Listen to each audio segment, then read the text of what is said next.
everybody. Another episode of the podcast, and today delighted to have Dinny Collins on board here on the pod. And Dinny is, well, we'll say co-organizer, co-host of Bitcoin Ireland conference, which is actually happening now on the 24th, a Saturday, the 24th of May, which is probably a week or so after the release of this episode. So we'll put links towards tickets at in the notes and probably on the screen here as well, so you can get your link to get tickets to the event because it's one of the I was my first conference was last year, Chris. I know you've been to a few of them, but one of probably the best conference I've been to in that everybody's so friendly, it's so welcoming, and just the concept of understanding and getting to know about Bitcoin in a very friendly atmosphere, it's definitely the place to go to. So would highly recommend anybody to click that link, get your tickets to the conference. And Lawerence is also joined here. How's things, Lawerence? How you doing? Sorry about this. I was No, on you're another okay. Zoom and he just wouldn't let me go off. And I was saying, I need to get off. I need to get off. Just cut the link. The most important meeting of Uh, the day, Lawrence here. I so well, we're know, only I we're only know. starting. It's all good. But yeah, Lawerence here. You're obviously co-host as well of Bitcoin Ireland conference, and it's basically, well, it's kicking off this. We just wanted to kind of get an overview of, I suppose, sort of both your journeys into Bitcoin and really how your paths crossed, and just how much of an undertaking is it to actually organize this event from the outset. So I'm not sure, Denny, do you want to kick off just in a brief overview of your journey into Bitcoin, how you become, or what has driven you to actually want to create this and start this conference and really push it forward? Deadly Alan. My journey into Bitcoin was my claim to fame is I was a gold investor before a Bitcoiner, and the transition I thought was really easy. I know some gold people haven't got there yet, but from someone who sort of was exposed to my thing as an entrepreneur was I earned money and I didn't know I was like of the advice that we all get. Once you're earning money, just save it in the bank and life will be great. And then I figured out that and you can't do that. Wealthy people don't do that. So it's like, right, what am I going to save it in? I don't really understand the stock market thing, but gold seems to be something that's quite simple that I can just save in that. So that's going to be my asset for the moment until I try and figure out how to operate. And then, of course, just started to get exposed to some Bitcoin things and had friends who were into it, in early days. But for me, it was only really in 2020 that it clicked and I really went down a deep rabbit hole of Bitcoin and put a lot of time into it. And then I was like, okay, this is I think this is something here. And then of course you fall down the rabbit hole and it changes your life and you realize it's the most important thing to pay attention to, I guess, like if you value your time, because we're all a slave to money and money dictates how much time we get to spend or not spend. And yeah, I suppose me and Lawerence connected maybe in 2020 sometime. I think he came on board as a client initially, and then he had a lot of expertise in events, and he's probably on a similar sort of timeline and journey to myself, I guess. So we just sort of hit it off, and then we started to we just decided we'd get an event going. Lawerence, maybe you want to? Yeah, I think what happened was we realized there was no actually meetups in Ireland, Southern Ireland. And I was talking to Dinny one day, and he was actually driving up to Belfast to go to an event, a meetup. And I said, wouldn't it be nice for us to have an event in Ireland? My background in Ireland was I was involved in special events for 25 years. I would have managed a lot of the bigger outdoor events here in Ireland, festivals, concerts. I would have been, I would have managed, you'd think of any big event in Ireland, like from Slane to Oxygen to the Electric Picnic to all these big massive festivals, Bloom in the Park. I worked on all them for years and years, and I was uh, the event manager and the concessions manager on those, or concessions director on all those events. And I just said to Dinny, why don't we put up a little meetup maybe, first of all, to see how it goes? And that's what we decided to do. So we picked a date, and what resonated to me at the time was Pizza Day around that time. And we found a nice location in Dublin, a nice hotel, nice friendly hotel, and we approached them, and they said, yeah, we can do it there. It was starting off as a little meetup with about 30 people. That's what we thought we might get at it. We put the tickets out. They went.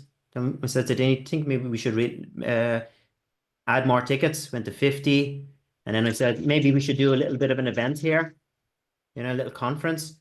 And that's what we done. We just went on and on and on from there. Yeah. Maybe because with the expertise that I had, we could kind of put it together fairly easy.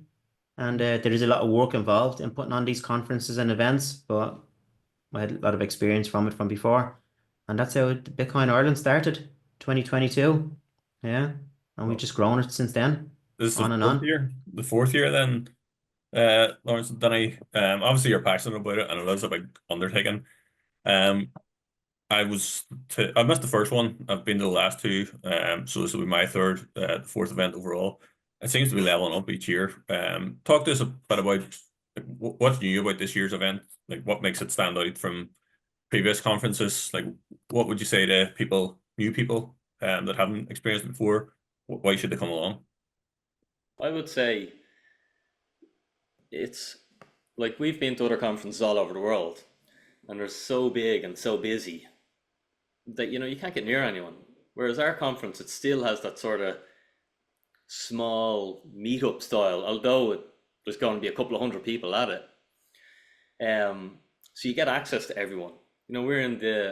You're walking around, you're able to chat to people. It's a bit more relaxed. It's not as commercial as the other. Not to take the commercial as that it's bad, but just seems a bit more grassroots and a bit more natural and a bit more relaxed. And I suppose that's the way we like it. We'll enjoy it. Perhaps in the future, it's going to grow into a big commercial entity. At the moment, it's just more grassroots. So you get access to people that you get a lot of networking. Like one thing that I done that I thought was cool is we give people name badges because it's an icebreaker. If you're standing beside me and I can see your name and you can see mine, like, Alan, my name's Alan, or whatever, like, and it's little things like that, little tweaks.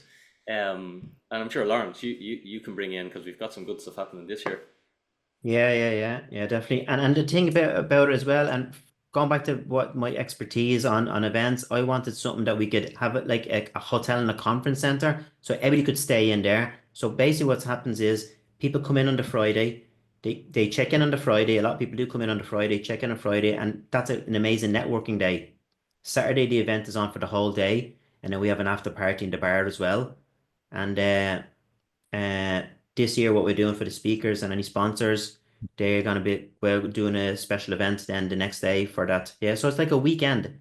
Yeah, people can come in, just stay there for the weekend and um network and interact and be close to these big Bitcoiners and these OG people that have been there for years. Like, yeah, um, it's more. I think more like a boutique event per se, not like the big conferences that you go to and it could be like 10,000 people. You're not gonna get to anybody with like that, you know. Yeah. No, that's what I definitely got last year. You got very like access, as you say, to all the speakers that were on stage, even the after events after the conference, talking at the bar, networking, just being able to casually ask questions about things. It's very unique because again, I've been to a few conferences around the UK and Europe, and as you say, it's just so big. There's so many people, you don't get that access, and I think that's what sets Bitcoin Ireland apart. The conference is just so accessible to everybody. But I think a lot of people as well, they're kind of apprehensive in attending these conferences because they find it a bit kind of scary. The Bitcoin thing, for anybody new and wanting to kind of get to know more about Bitcoin, what would you say to somebody, feeling a little bit apprehensive about coming to the conference? It'll be the best. It could be a pivotal moment in your life, and I don't say that lightly because for me, learning and understanding Bitcoin was a pivotal moment in my life, and I'm sure all three of you guys may would probably agree with that. And because you can watch, the problem with the internet is you have so much information. You come to the event, it's all condensed down. All the individual talks are going to be structured and a nice little lead to lead you to all the things you don't understand about Bitcoin. You come into a room, like I remember the last conference, I can't remember who was telling me, some lad was like, I was sitting there and the lad beside me, I was like chatting away to him. Then I figured out he was a judge. And then I was talking to this other lad and they're all these high profile people and they're like, oh my God, this Bitcoin isn't just a fringe thing that nutters are into. These are fairly sophisticated, high net worth people, and they're here as well. And and that rubs off on you when they're like, all right, I got to take this thing a bit serious. There's all these companies, all these people, they're all so happy. It must have had a positive event in their life. And some of them may have only started into Bitcoin 2-3 years ago. Like maybe I want some of that. And of course, after consuming the information, we call it being orange pilled, but just everything becomes easier once you understand Bitcoin. All your worries go away. All your financial worries and like, not financial advice, but like, Bitcoin to me is the least risky thing I can do with my money. It just takes away all the risk and uncertainty. Yeah, that's Yeah. a powerful message. Like, again, just looking at the 2 years previous, one of the big things that I noticed was the change and probably personnel that was there. I think years ago, even in Bitcoin in general, it started off as a cypherpunk movement, and then there was kind of the tech nerds or whatever way you want to say it, and then it becomes more business orientated over time, and becomes more of a professional gig. And I know some of the other conferences, there's people, they say the suits are just getting more expensive. That's what you see at these big conferences. But one of the things I noticed was from year to year was it became more of a family event recently, and a day out. And I think, like, Lawerence, you would have brought your family, and the kids enjoy it. The other halves enjoy it. Like, your partner, if you want to bring them along, and children, like, and friends. Like, it seems like a very, like, I don't know if you are trying to do that as a focus, but it seems like a very inclusive family event as well. Definitely, yeah. That's what we have been doing all along. Kids go free to the event. Yeah, you can bring your kids along and they can come for free. We encourage people to bring their partners as well, because it's great when the two spouses and the parents in the house are on the same wavelength, and they really understand what Bitcoin is about and how it's going to give them a lot of hope for the future. Because Bitcoin, once you start learning about Bitcoin, you realize that it's a lot more. It's like it's our insurance for the future, especially for what is coming. It's going to give you a lot of hope as well, and it's going to give you more freedom. Yeah. So many people out there are working and they're getting compensated in a thing called fiat currency. They haven't even done any work on what is money. Most people are going to spend between 60 and 80,000 hours in their lives working, grinding out there. And they haven't even done 50 hours on what they're getting compensated in. So maybe it's time for people to start realizing about that and seeing what the real elephant in the room is. Yeah. And what's really going on. And then once you discover that, you can make a plan. Yeah. Everybody's been using plan A for the last 20, 30, 40 years. Maybe it's time to go to plan B now and look at something else, because it works. It's changed my life. It's changed Dinny's life, changed all of our lives. And yeah, learn Bitcoin. It'll change your life and it'll make you a better person. It'll keep you grounded as well, and it'll help a lot. Yeah, that's because one of those things we talk about a lot. It's like trying to talk to our friends and family around Bitcoin to try to orange pill them and explain why it's so important. But you're right in what you're saying. Like coming to an in-person event and seeing other people, reputable people, these big name speakers, as you say, judges, solicitors, all these, reputable professions, so to speak, people from these different walks of life in the one room talking around the concept of what Bitcoin is. It's a real kind of mindset shift for your family members potentially, and bringing your spouse, even bringing your parents along potentially if you can as well, just to try to get those insights from other people. I think that specifically one day event could be life changing in many respects.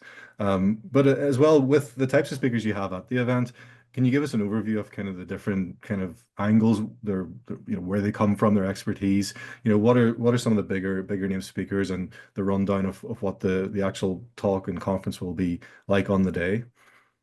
Yeah, I'll share my screen and then you can start. Oh, Yeah, awesome. or else I'll start. Let me share my screen and I will just show you a little bit of the agenda.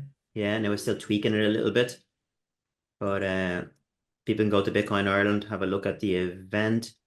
So that's the home page there. But if you go into the agenda, Mhm. kind of laid it out there. So 9 o'clock check in. Yeah, grab a cup of coffee. 10 a.m. It's going to kick off. First speaker we have is Jordi. He's flying in from Barcelona. So he is working with Noster. So Noster is a new peer-to-peer networking system that's been developed, something similar to Bitcoin. Yeah, he's going to explain about all that. Then we've got a mining company coming on board. Yeah, they're coming in from Germany. Yeah, That's the CEO there. She's going to be talking. Then we've got a little bit of a different twist. Bitcoin and sovereignty. Yeah, a lot of people out there learning about sovereignty now. And Carol Dean's coming over from the UK. And then we've got a panel discussion with Robin Sayre, who's a big Bitcoin podcaster. Daniel Prince, he's coming in from the UK. Claire Marion, she's coming in from the UK as well. She's into astrology and things like that. She's an amazing woman. And then Paul Rogers is an ex uh, finance man. He is from America. We met him in Madeira. He's settled now in Madeira, and he is flying in from Madeira. So, Dinny, you can go through the rest of them. Knut's next. Knut's that's probably one of the books I recommend to a lot of people, Everything Divided by 21 Million. Fantastic author, fantastic thoughts around Bitcoin and how it's going to shape the world and change the world. Then we have British Hodl coming in with us. What's he got? Three rules for Bitcoin. That's quite entertaining. British Hodl is actually our only speaker who's zooming in. The rest of the speakers are all there in person. Yeah. So British Hodl will be entertaining and informative. And if you're not orange pilled after listening to British, you will be. Then we have Francesco from Bitvault. We have lunch break. Then we have a panel. We have women in Bitcoin, and we've got Claire Prince. We've got Samuela. We've got Nicola and Claire and Gillian.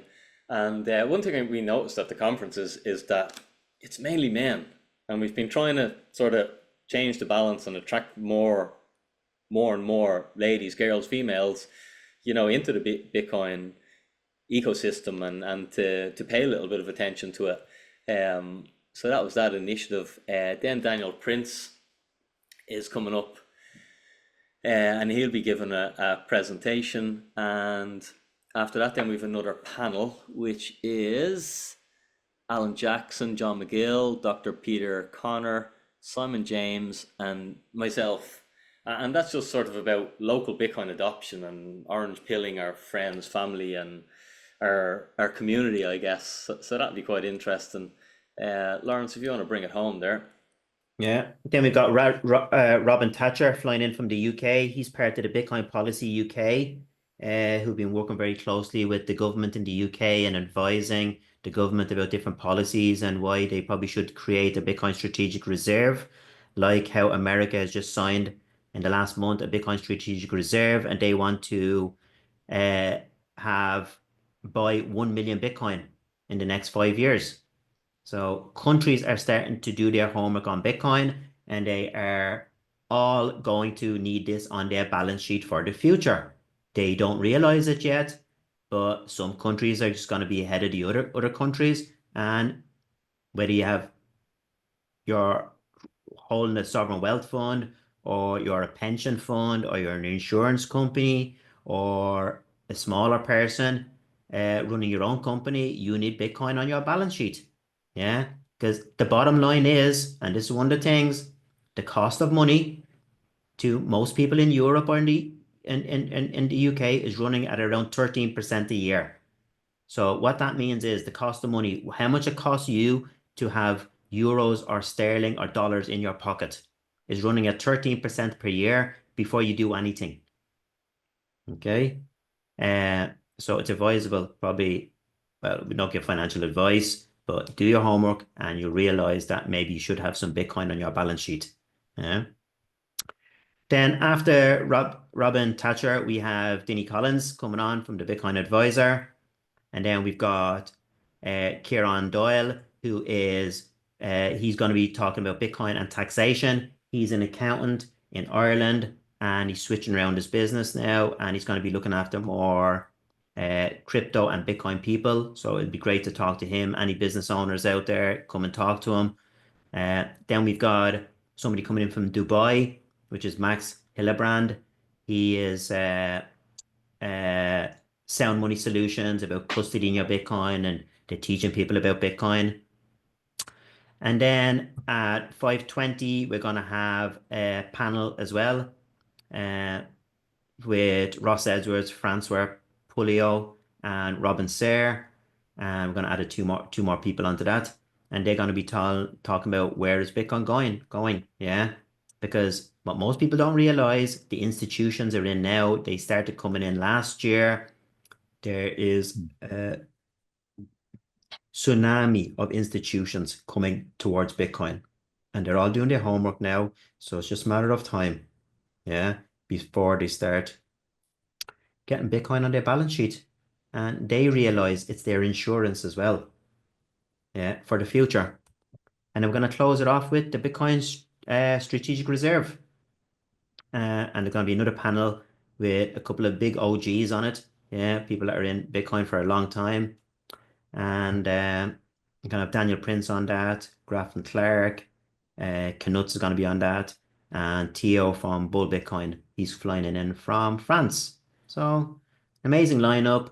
A lot of good international speakers. Most people that are speaking are going to be all international speakers, and it's going to be an amazing event. Yeah, looks great. It's totally, yeah. It's a full packed day. As you say, it's such a variety of speakers as well. Like it's the conference has evolved so much. Is this, obviously each year you're going bigger and better. I know Lawerence, you had mentioned as well, is there like an exhibition space you're going to have offset from the actual main conference hall itself? Is that correct? Is there like things happening Yeah. there? What kind of things are going on with that? There's an exhibition space that we have as well, a separate space. It's on another room, and there's gonna be a lot of exhibitors in there, uh, just talking about custody, about mining, accountants in there as well, talking to people that want to learn about um, how to stay right with Bitcoin. Yeah, Got some artists. whole different amount. We've got some workshops.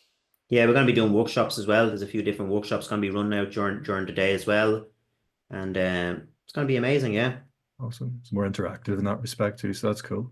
Good. Yeah, it's going to be a slammed event, and one of the big things as well is once the speakers end, it doesn't end.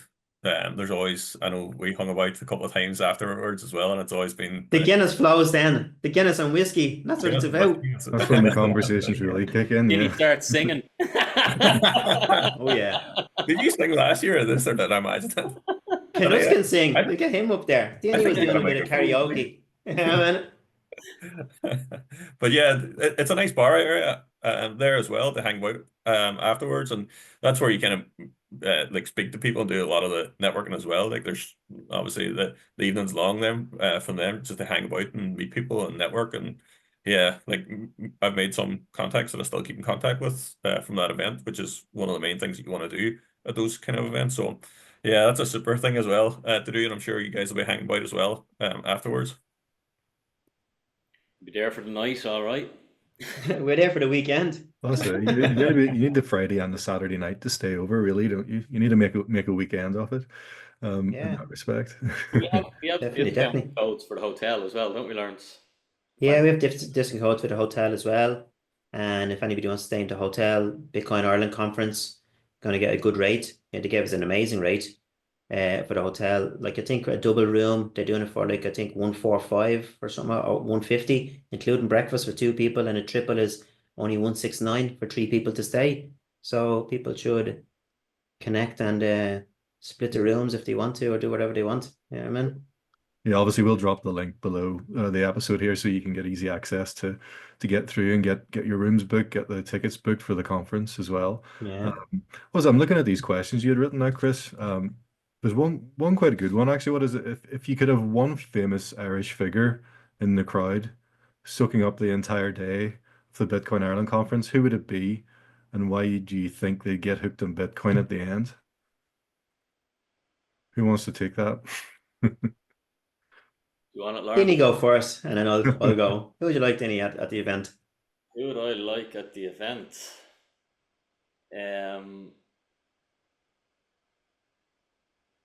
Like, it's not the right answer, but selfishly, I'd love my dad to come and hear it. The perfect answer. I'm the crazy nutter talking about Bitcoin all the time. I'd like to come and see the enormity of what actually happens in Bitcoin and the sophistication of the people who are involved in it.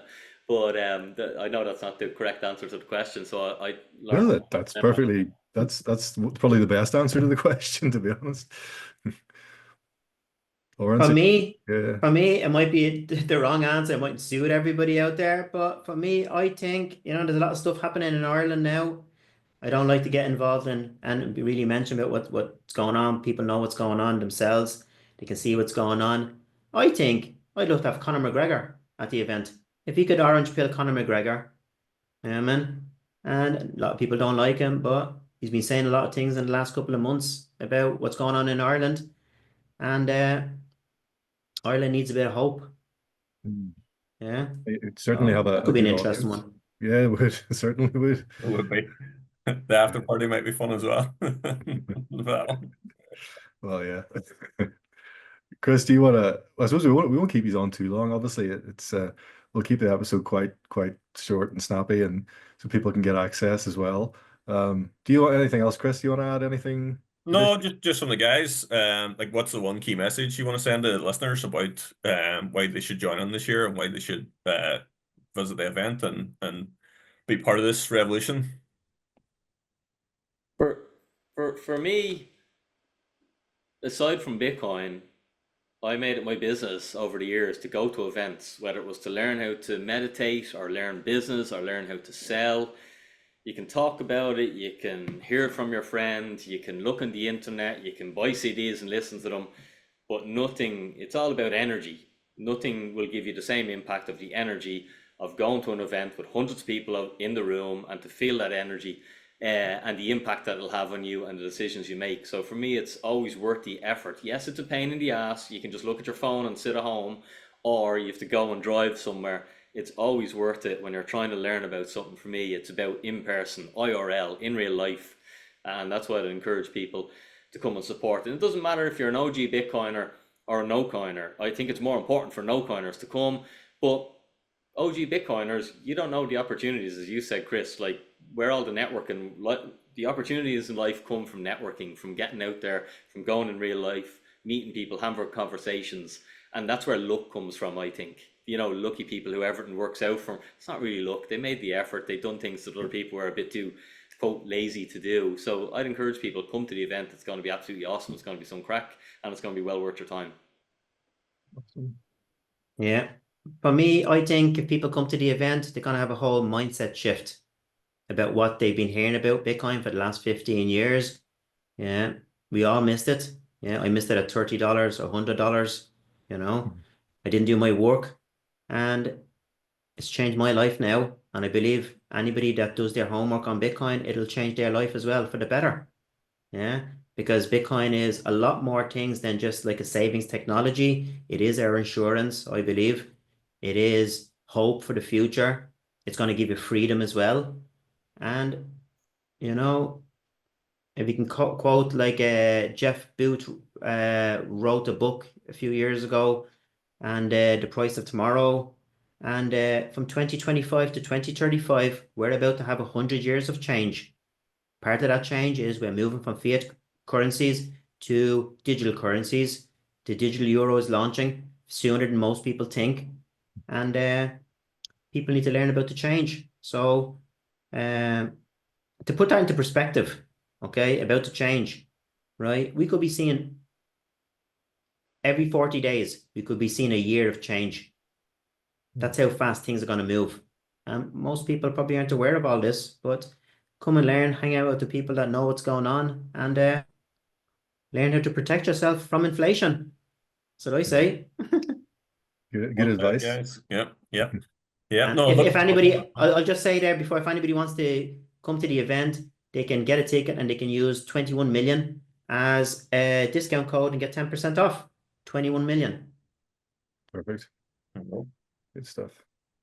No, that's good. Good stuff. No, I think we'll leave it there and wrap up. But again, I highly recommend anybody interested in Bitcoin, just curious about it, get yourself along. As Denny said there, in real life, that's the key. Get there, interact with people, feel the energy, get the experience, and learn from others and network. And there's no better place to do that than at the conference itself. So really looking forward to it. It's the 24th of May, Saturday, the 24th of May.